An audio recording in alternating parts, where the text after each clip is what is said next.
I spot my reflection in the polished glass doors of the Grand Meridian Hotel and barely recognize myself. The woman staring back wears a lavender dress that cost 2 weeks' salary and heels that already pinch my toes. My hair, normally secured in a practical bun beneath a chef's hat, falls in loose waves around my shoulders. For a fleeting moment, I look like I belong at my brother's high society wedding.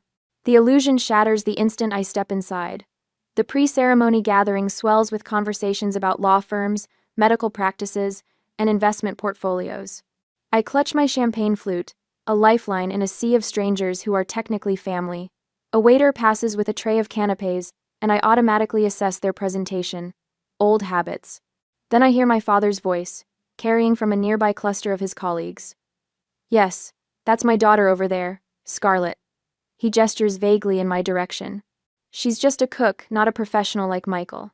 My mother's gentle laugh follows, the sound I once associated with bedtime stories and now recognize as social currency.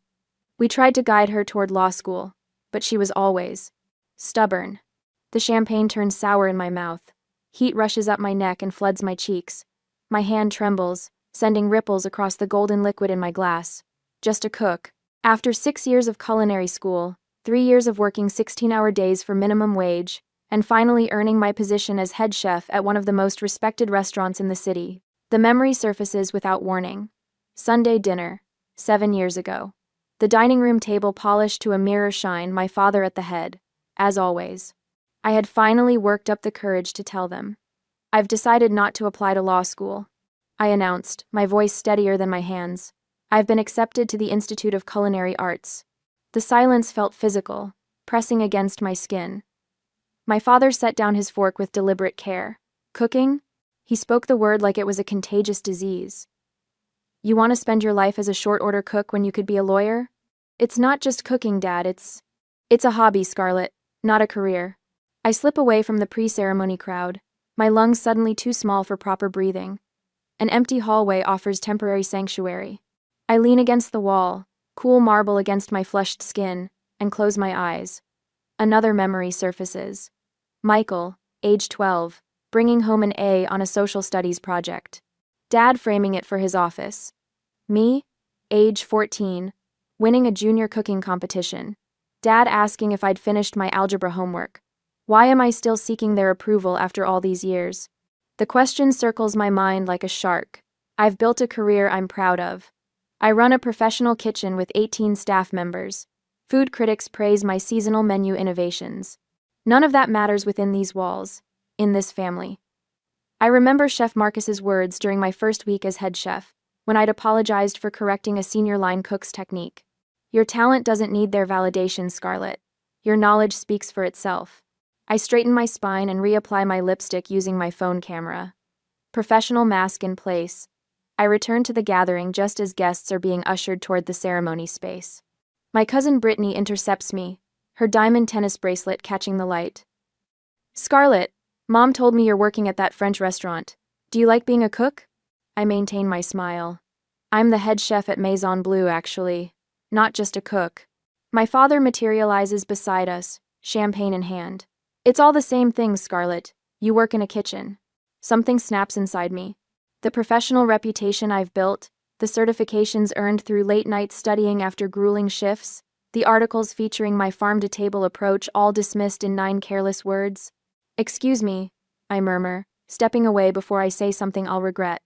The power imbalance feels suffocating. My father controls the narrative here.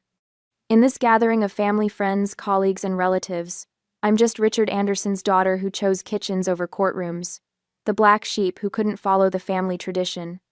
I worked too hard to let them reduce me to this. Each burn on my forearms, each callus on my hands, each 16-hour shift represents my commitment to a profession they consider beneath them.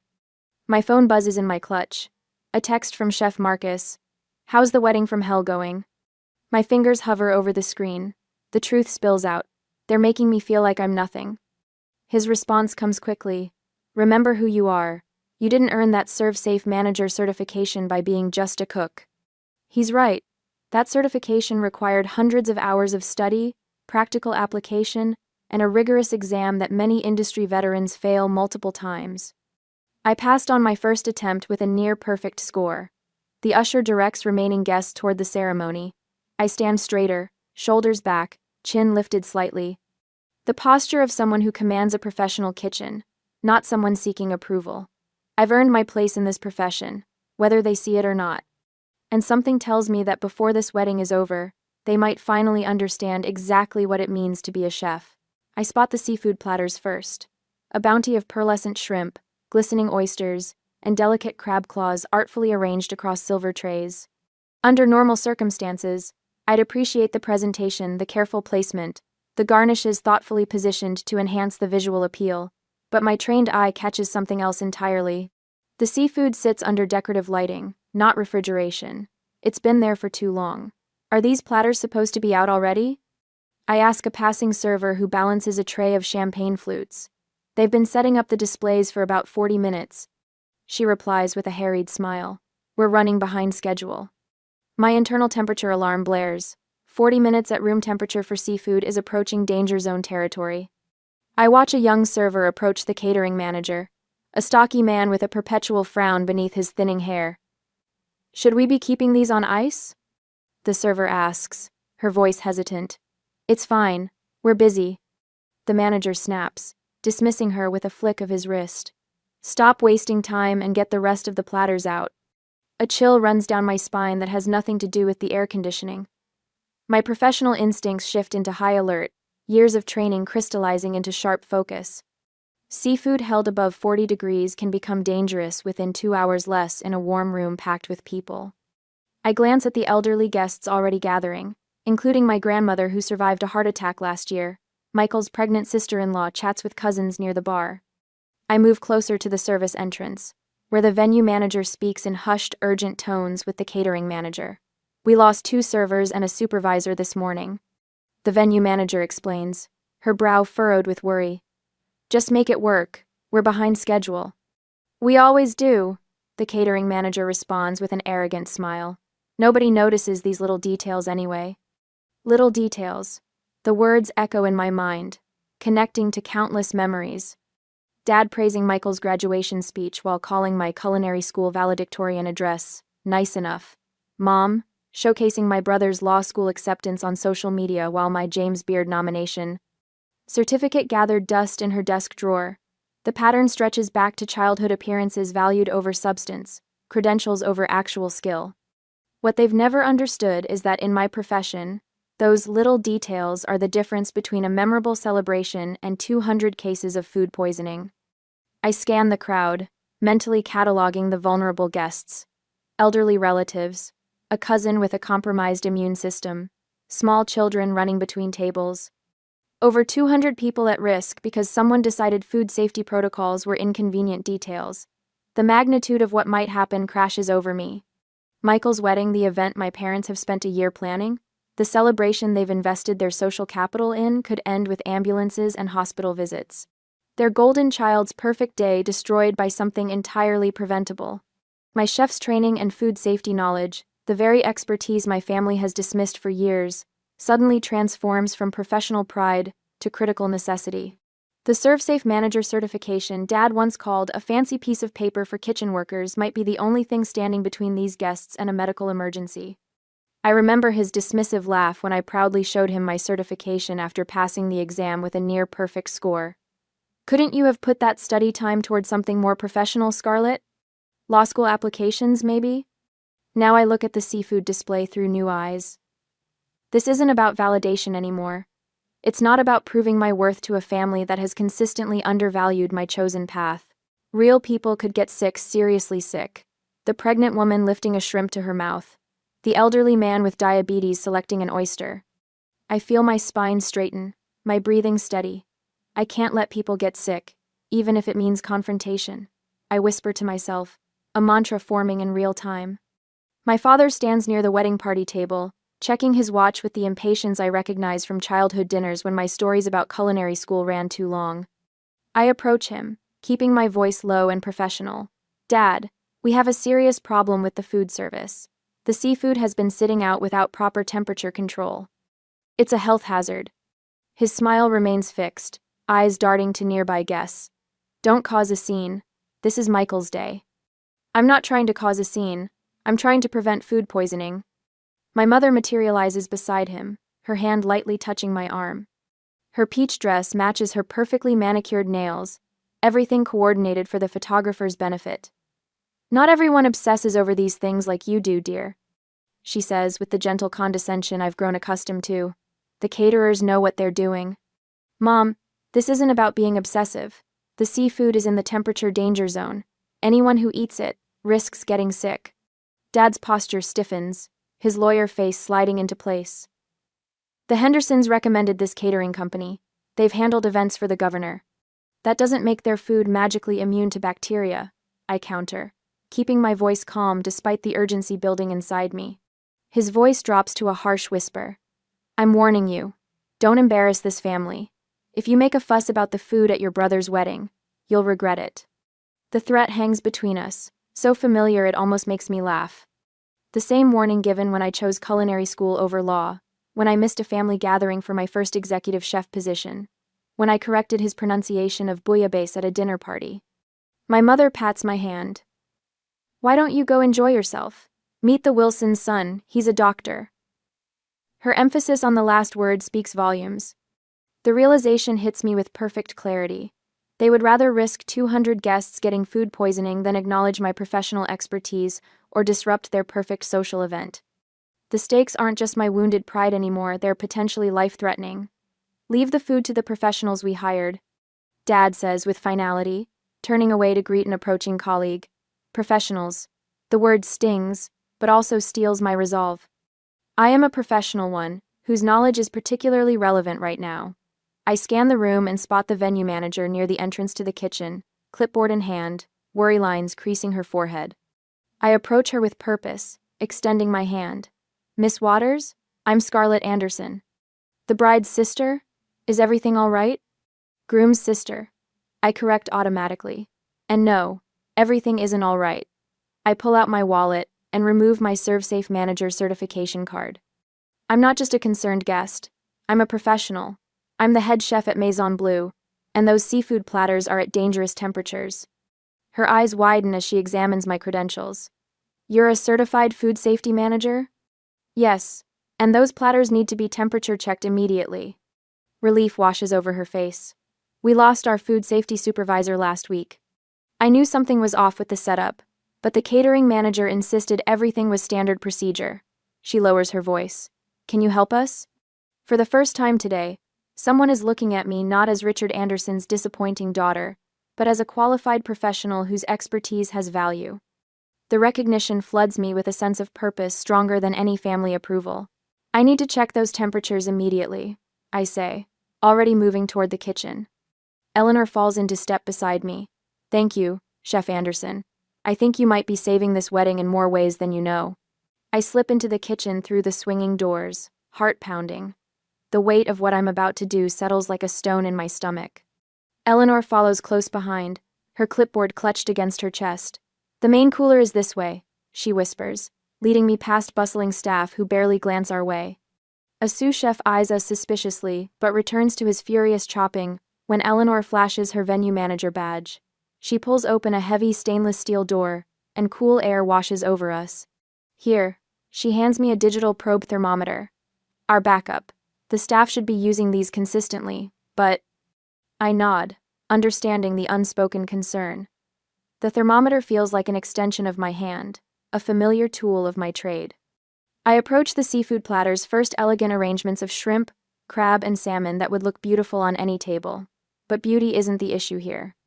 I slide the probe into a large shrimp, careful not to contaminate other pieces. The digital display climbs past 40 degrees Fahrenheit, 45 degrees Fahrenheit, finally stopping at 52 degrees Fahrenheit. My stomach tightens. This is dangerously out of temperature range, I say, keeping my voice steady despite the anger rising in my chest. Seafood should never exceed 41 degrees Fahrenheit during storage or display. Eleanor's face pales. Are you certain? I take 3 more readings from different platters, documenting each one on the notepad she provides. Every reading hovers around 52 degrees Fahrenheit, a perfect breeding ground for bacteria. The refrigeration unit is running, I note, but it's struggling. When was the last maintenance check? 2 weeks ago, Eleanor says, flipping through her clipboard. Everything passed inspection. I pull out my phone and take photographs of each reading, careful to capture the timestamp. I need you to witness these readings, I tell Eleanor. She signs each notation with her name and title. Moving methodically through the kitchen, I uncover more violations. Raw chicken stored above ready-to-eat vegetables, dressings without date markings, a hand-washing sink without soap. The pattern becomes clear. This isn't just one mistake, but systematic negligence. When we confront the head caterer, a portly man with sweat beading on his forehead, his face turns crimson. "We've never had complaints before," he snaps, snatching the notepad from my hand. "Who are you to inspect my kitchen?" Eleanor steps forward. She's a certified food safety manager. We need to listen. Something shifts in the air. The first acknowledgement of my professional credentials from someone with authority. The caterer's eyes narrow as he glances at my ServeSafe manager card, which I've placed on the counter. "Those readings must be wrong," he mutters, but I can see the uncertainty creeping into his expression. "Check them yourself," I offer, handing him the thermometer. The seafood has been in the danger zone long enough to allow bacterial growth that could cause severe food poisoning. His hands shake slightly as he takes his own readings. The numbers don't lie. With each piece of documented evidence, I feel my confidence growing. Not the nervous, defensive posture I'd adopted earlier with my family, but something more substantial.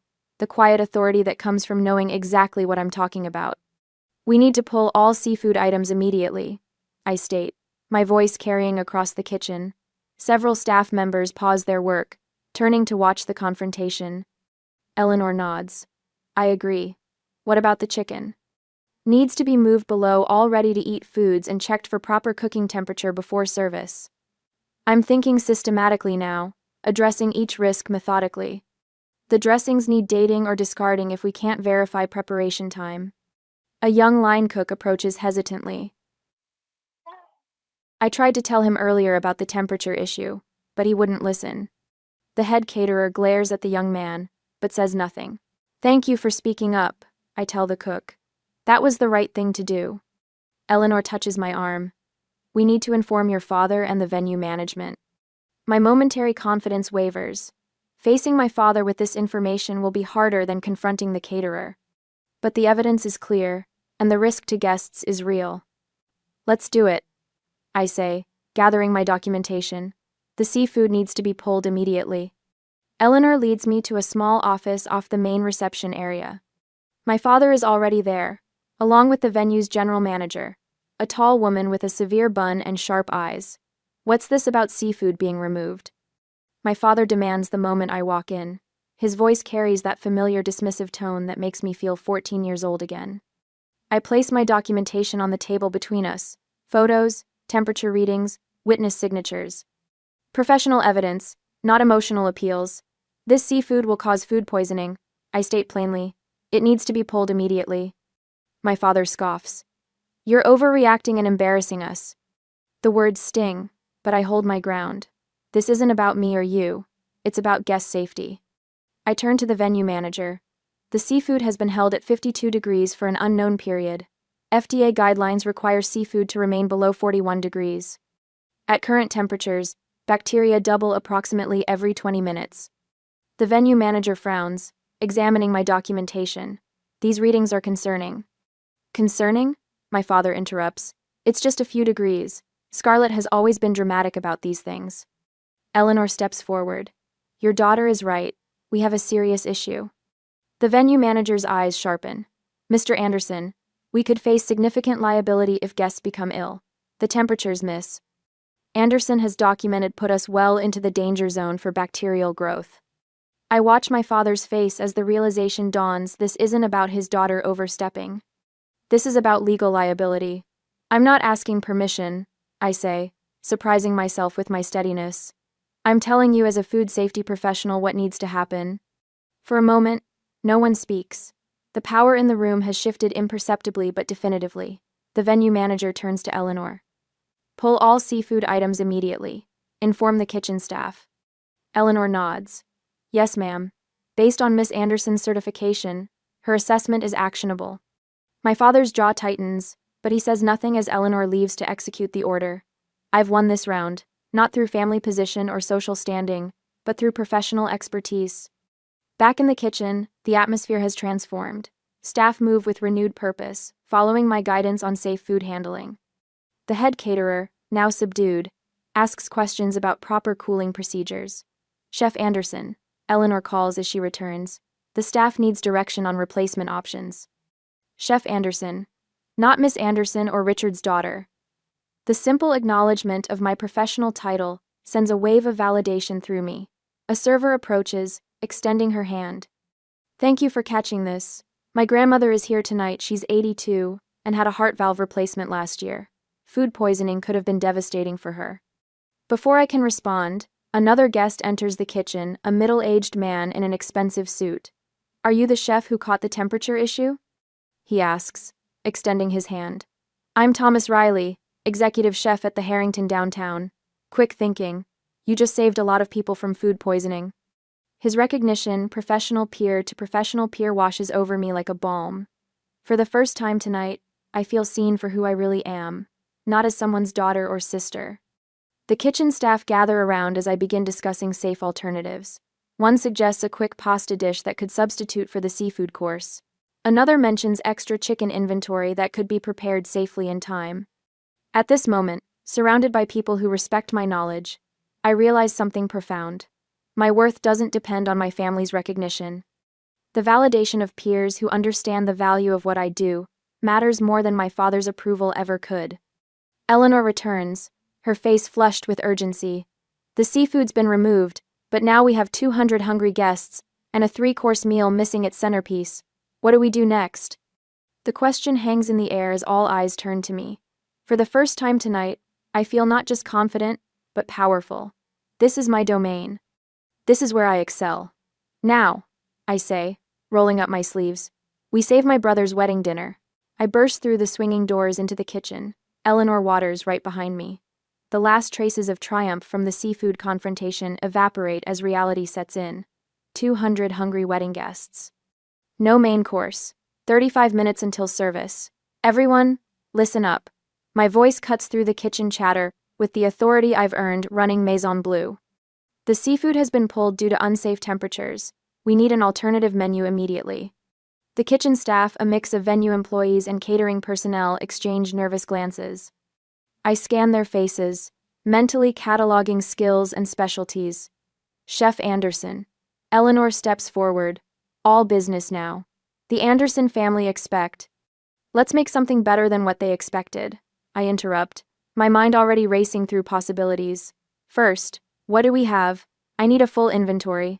While 2 line cooks check refrigerators and storage areas, I grab a notepad and sketch a replacement menu.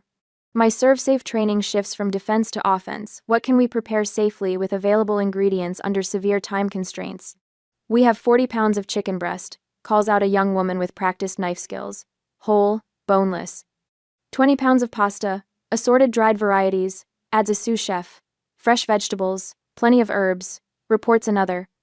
I nod, calculating portions, cooking times, flavor profiles. Good, we can work with this. The kitchen staff gathers around as I lay out the battle plan. Station 1, chicken with lemon beurre blanc. Station 2, handmade mushroom cream pasta. Station 3, seasonal vegetables. I assign stations based on what I've observed of their skills. The woman with knife skills heads protein prep. The older cook with steady hands takes sauce duty. The energetic young man who moves efficiently goes to vegetable station. Questions? I ask, scanning their faces. Is this allowed? Asks one server hesitantly. Eleanor steps in. It's more than allowed. It's necessary. I catch her eye with silent gratitude before continuing. We're not playing blame games. We're solving a problem. This isn't about the seafood anymore. It's about giving these guests a safe, excellent meal. Eleanor checks her watch. I'll handle front-of-house communication. You manage the kitchen. As she leaves, I pull out my phone and tap Chef Marcus's contact. He answers on the second ring. Marcus, I need advice on a rapid menu conversion. His voice steadies me as I explain the situation. Smart move pulling the seafood. For the chicken, marinate quickly in lemon and herbs to boost flavor fast. Use the pasta water starch to thicken your cream sauce. I put him on speaker while supervising the chicken prep. What about presentation? These people were expecting elegant seafood platters. Vertical plating, he suggests. Stack components, add height, use negative space, make simple ingredients look premium. While Marcus talks, I verify each staff member's food handling credentials. No more surprises tonight. The woman at protein station mentions culinary school training perfect for the delicate sauce work. Timeline? Marcus asks. Now, 30 minutes to complete menu pivot. You've got this, he says before hanging up. The kitchen transforms into synchronized motion. Chicken marinates in lemon, herbs, and olive oil. Pasta water boils. Vegetables are cut with precision. Every surface utilized. Every hand in motion. I coordinate with the serving team leader.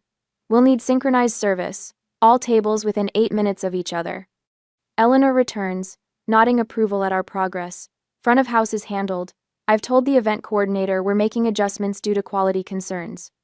Not mentioning food safety specifically? Exactly. No need to cause panic. The chicken sizzles on hot pans, filling the kitchen with savory aromas. The mushroom sauce reduces to silky perfection. Vegetables retain their vibrant colors, blanched then shocked in ice water. I'm testing the chicken temperature when the kitchen door swings open with force. My father stands there, face flushed with controlled anger. What exactly do you think you're doing? He demands, voice low but sharp. I maintain my composure, thermometer still in hand. Ensuring your guests have dinner, Dad. You've pulled an entire seafood service that costs thousands of dollars, he hisses, stepping closer. Who gave you that authority? The health department gave me that authority when they certified me. I reply evenly, continuing to work as we talk. His eyes narrow. If you ruin Michael's wedding dinner, you'll regret it. The threat hangs in the air, familiar yet somehow less potent than before. I meet his gaze directly. Dad, please let me do my job. I'm trying to save this reception. He opens his mouth to argue further, but Eleanor appears behind him. Mr. Anderson, we need the kitchen clear for service preparation. My father hesitates, then turns toward the door. Before leaving, he gives me one last warning look. I take a deep breath and return to the chicken, checking temperatures with renewed determination. Cooking I understand, kitchens I can control, and tonight, despite my father's disapproval, I am exactly where I need to be. The restaurant kitchen thrums with focused energy as I guide my impromptu team through the final stages of our replacement menu. Despite the chaos of the last hour, a familiar calm settles over me as I move between stations, checking temperatures and tasting sauces. Chef, the beurre blanc is ready for your approval, calls one of the line cooks, a young woman named Jenna who adapted to my leadership without question. I dip a spoon into the creamy lemon sauce and nod. Perfect. Start plating the chicken. My voice carries the same authority I use at Maison Bleu, and the kitchen staff responds with immediate action. Every component of our replacement menu nears completion. Herb-roasted chicken, resting before slicing, handmade pasta, tossed with mushroom cream sauce, and seasonal vegetables arranged in elegant fans. The simple ingredients transform under our care, elevated by technique rather than expensive components. Hold that asparagus another 30 seconds. I tell a cook about to remove a pan from the flame. We want color but not softness. The kitchen feels like my territory now, a place where years of training and experience actually matter. I move with purpose between stations, maintaining the steady rhythm that defines professional kitchens everywhere. No wasted motion, no unnecessary words. Remember, we're not just avoiding disaster. I tell the team as they begin arranging components on warmed plates. We're creating excellence. A server approaches with a question about wine pairings, and I provide recommendations without breaking stride. This isn't damage control anymore, it's a complete reimagining of what the wedding dinner can be. Every plate leaves the kitchen looking like it was always meant to be served, not a last-minute substitution. The swinging doors burst open, and my mother storms into the kitchen with the wedding planner trailing behind her.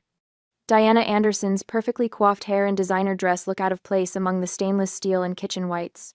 Richard says you've thrown out the seafood. Her voice carries over the kitchen sounds, drawing uncomfortable glances from the staff. I wipe my hands on a towel and approach her calmly. Mom, I can explain. Explain what? That you're sabotaging your brother's wedding out of jealousy? She fumbles in her clutch for her phone. I'm calling Frank Donahue right now. He owns the catering company and plays golf with your father. The accusation stings worse than any kitchen burn. Jealousy? After everything I've done to prevent a disaster? The wedding planner steps forward, her clipboard clutched against her chest like armor. Mrs. Anderson, the reception timeline is already delayed by 20 minutes. The guests are getting restless. My mother's eyes narrow. Fix this, Scarlett. Now. A younger version of me would have launched into a defensive explanation, laying out the food safety violations in excruciating detail. But defending myself isn't the priority. 200 hungry guests are. Mom, please let me handle this, I say, maintaining eye contact. I promise your guests will be impressed with what we're serving. They paid for seafood, Scarlett. And they'll get something better. I turn to check a plate, a line cook presents for inspection, adjusting the sauce placement slightly. Something safe. My mother lingers, watching me direct the kitchen with obvious surprise. Perhaps she's never seen this side of me, the professional who commands respect not through family connections but through earned expertise. The pasta needs more garnish.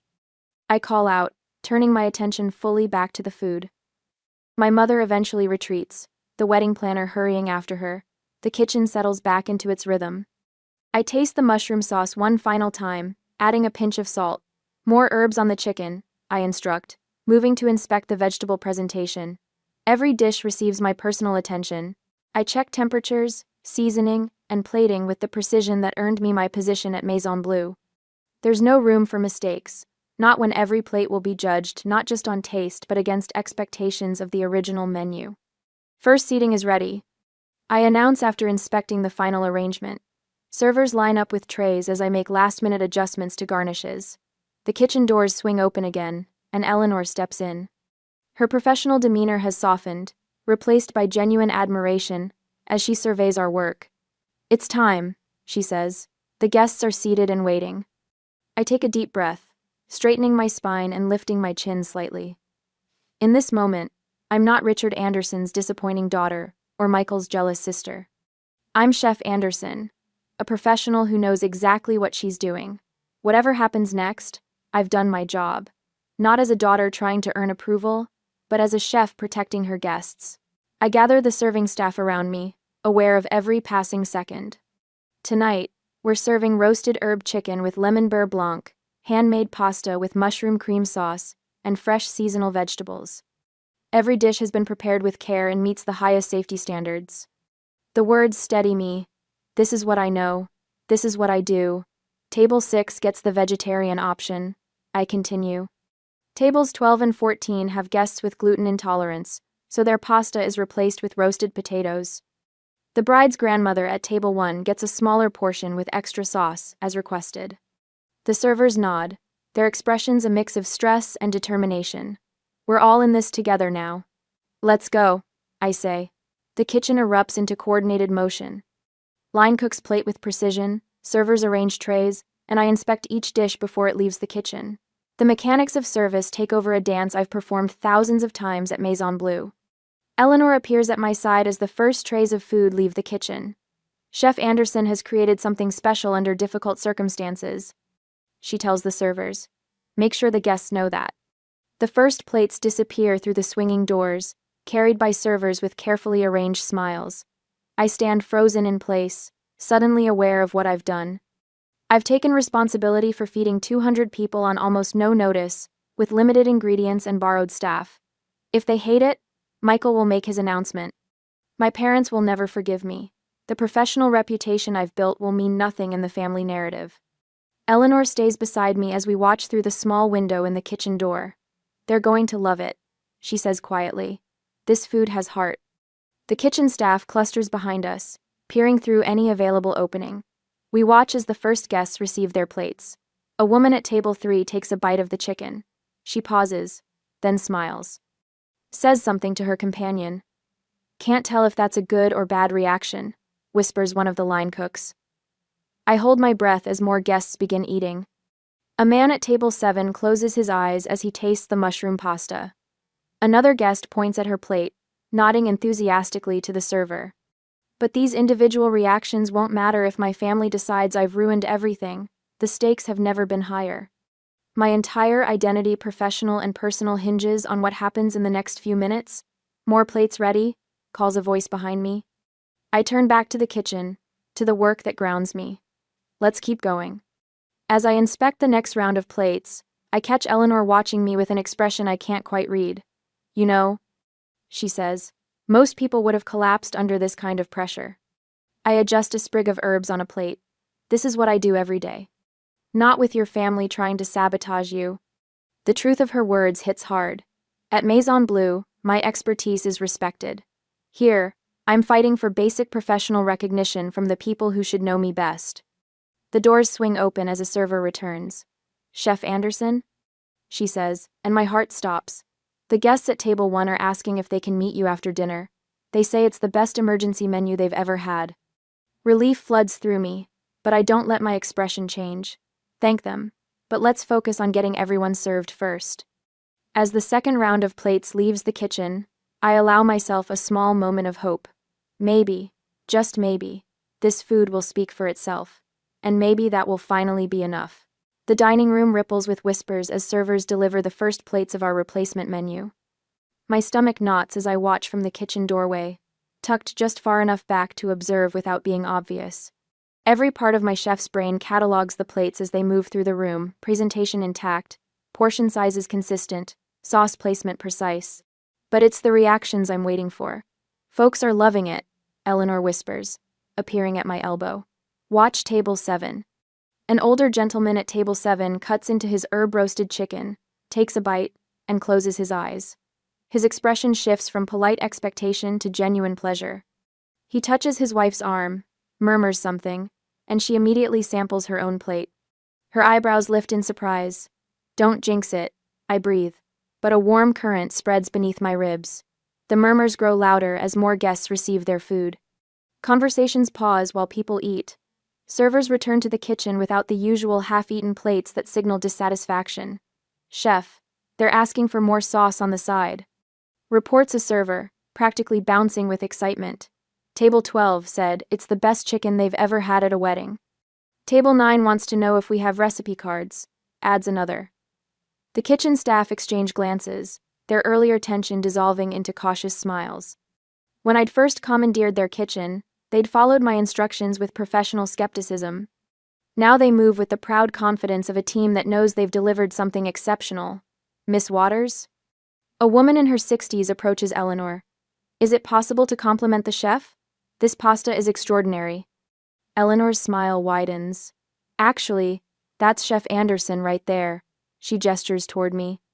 The woman turns, surprise registering as she recognizes me from the ceremony. You're Michael's sister. You made this?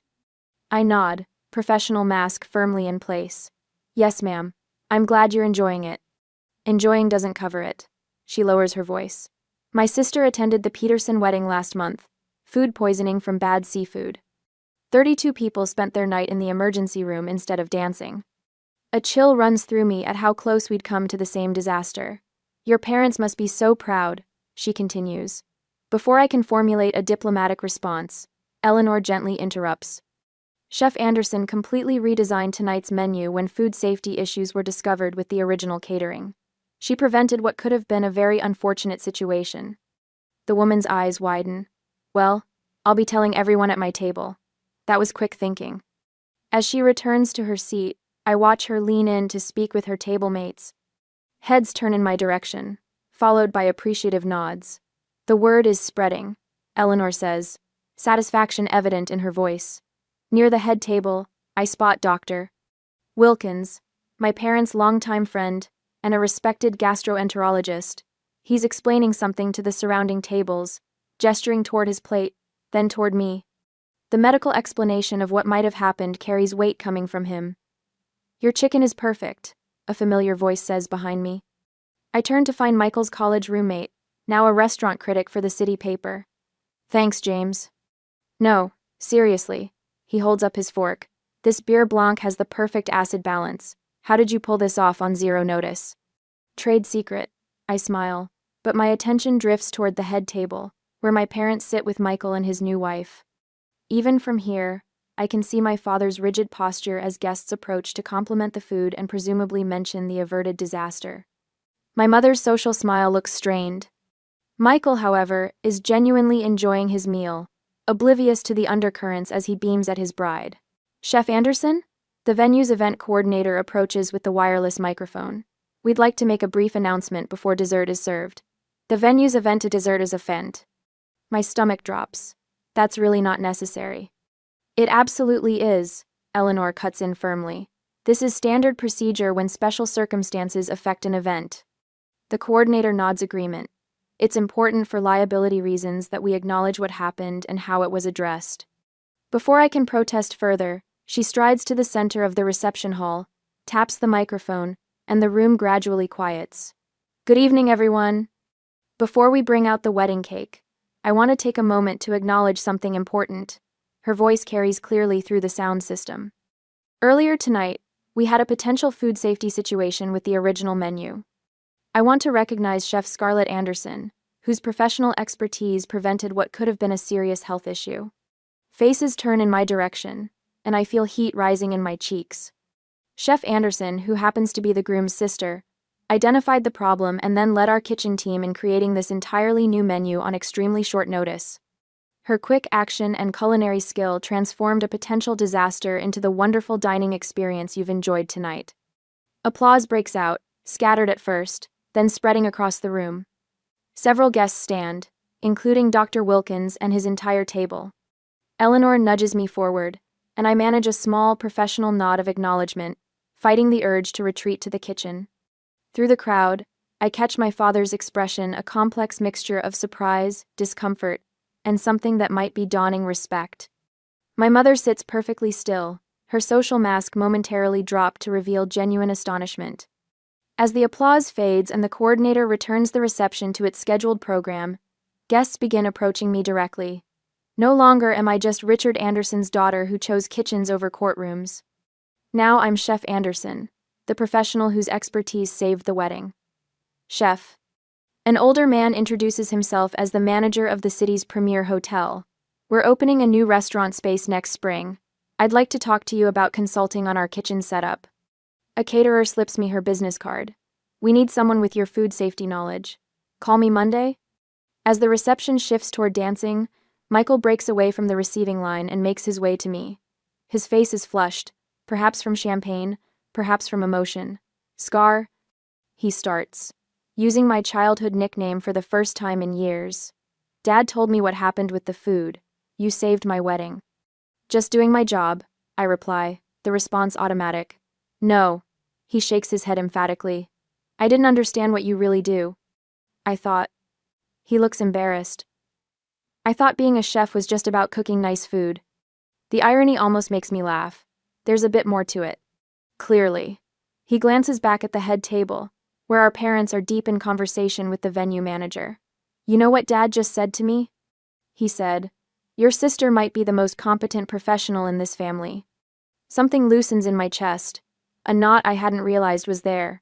Eleanor approaches with a glass of champagne for me. Chef Anderson, I'd like to discuss something. The Grand Meridian has been looking for a food safety consultant for our venue. After tonight, I'm hoping you might consider the position. I'd be interested, I say, surprised by how steady my voice sounds. As dessert is served, I notice my father watching me from across the room, his expression thoughtful. When our eyes meet, he raises his glass in a small private toast. The venue manager approaches the microphone again. Ladies and gentlemen, I'd like to propose a toast before the dancing begins. She raises her glass. To Michael and Caitlin, of course. The crowd murmurs approval. And to Chef Anderson, who reminded us all tonight that true professionalism shines brightest under pressure. 200 glasses rise in unison. To Chef Anderson. In that moment, with my professional title echoing through the hall of my brother's wedding, I finally feel the complete integration of my two worlds. No longer the family disappointment with the impractical career, but Chef Scarlett Anderson professional, expert, respected. As I sip my champagne, I catch my reflection in the ballroom's mirrored wall. The woman staring back wears a lavender dress and tired eyes, but her shoulders are straight, her chin lifted. She looks like exactly who she is, a chef who saved the day, and in doing so, found her place at the family table. I adjust the framed certificate on my office wall. Serve safe manager, Scarlett Anderson, as sunshine streams through the windows of my new consulting space. 6 months since Michael's wedding, and this small office represents everything that changed that night. My phone buzzes with a text from Eleanor. Conference room ready for your food safety workshop. 15 venue managers confirmed. The memory of that wedding night flashes through my mind. Not the humiliation of my parents' dismissal, but what came after the turning point when everything changed. Richard approached me awkwardly as guests were leaving, his lawyer's confidence noticeably absent. "I didn't realize what your work really entailed," he said, hands fidgeting with his tie, when that doctor from table 7 explained what could have happened. I remember nodding, not rushing to fill the uncomfortable silence between us. "The venue manager called you Chef Anderson," he continued. "I've never heard anyone use your title before. I was placed in the banner allowed it." That night, 3 local venue owners asked for my card. The next morning, Eleanor called with a formal consulting offer. "We need your expertise on a regular basis." By week's end, a reporter from the West Side Chronicle contacted me about the wedding rescue, as people were calling it. Chef Marcus sent me screenshots of industry texts praising his protégé. "Told you they'd see what I see," he wrote. "Michael and his wife visited my restaurant the following week. You're amazing," my brother said, the golden child humility new to his repertoire. "We were wrong about your career, Scarlett. Dead wrong." The most validating moment came when the health department contacted the venue about the incident report, confirming my judgment had prevented a major health crisis. I grabbed my laptop and presentation materials, heading toward today's workshop. The woman walking confidently through downtown now bears little resemblance to the one who arrived at that wedding 6 months ago, unsure of her place. Sunday dinner at my parents' home has transformed. Last week, Dad asked about proper refrigeration temperatures for leftovers. Mom requested my opinion on a caterer for her charity function. These small acknowledgments feel more significant than any grand apology. My regional culinary magazine profile sits framed beside my certification, Safety First. How Chef Anderson is transforming event catering standards. The article mentions my consulting work with 5 major venues and my new teaching position at the Culinary Institute. When the corporate restaurant group offered me a national safety director position with triple my current income, I surprised myself by declining. "I prefer maintaining my independence," I told them, the words coming easily. The old Scarlett would have jumped at external validation through title and salary. Last month, I began mentoring junior chefs at the culinary school, telling them what took me years to learn. Your value comes from your work, not others' opinions of it. I arrive at the venue where it all began, now a regular client. Eleanor meets me in the lobby, tablet in hand. "Your presentation schedule is confirmed through next quarter," she says. "The Anderson safety protocols are becoming industry standard downtown." I smile at the name she's given my systematic approach, my family name now associated with excellence rather than embarrassment. "The retirement venue called to confirm your mother's celebration next week." Eleanor adds, "They're excited to have you consulting for Diana's party." Mom's retirement gathering at the Wellington represents another full-circle moment. I helped redesign their kitchen protocols last month, the perfect setting for her celebration. When I arrive at the Wellington for Mom's retirement party, the contrast with Michael's wedding couldn't be starker. I wear a simple black dress, professional rather than apologetic. I spot Dad near the entrance, surrounded by his law partners. Instead of avoiding eye contact as he once might have, he waves me over enthusiastically. "This is my daughter Scarlett," he tells the group, his voice carrying that unmistakable note of pride. "She's revolutionizing food safety standards in our city." His colleague nods appreciatively. "My wife attended your workshop last month. Said it was the most valuable training their hospital catering staff has ever received." Later, as guests mingle with cocktails, Mom approaches. "The director told me they completely reorganized their kitchen because of your recommendations."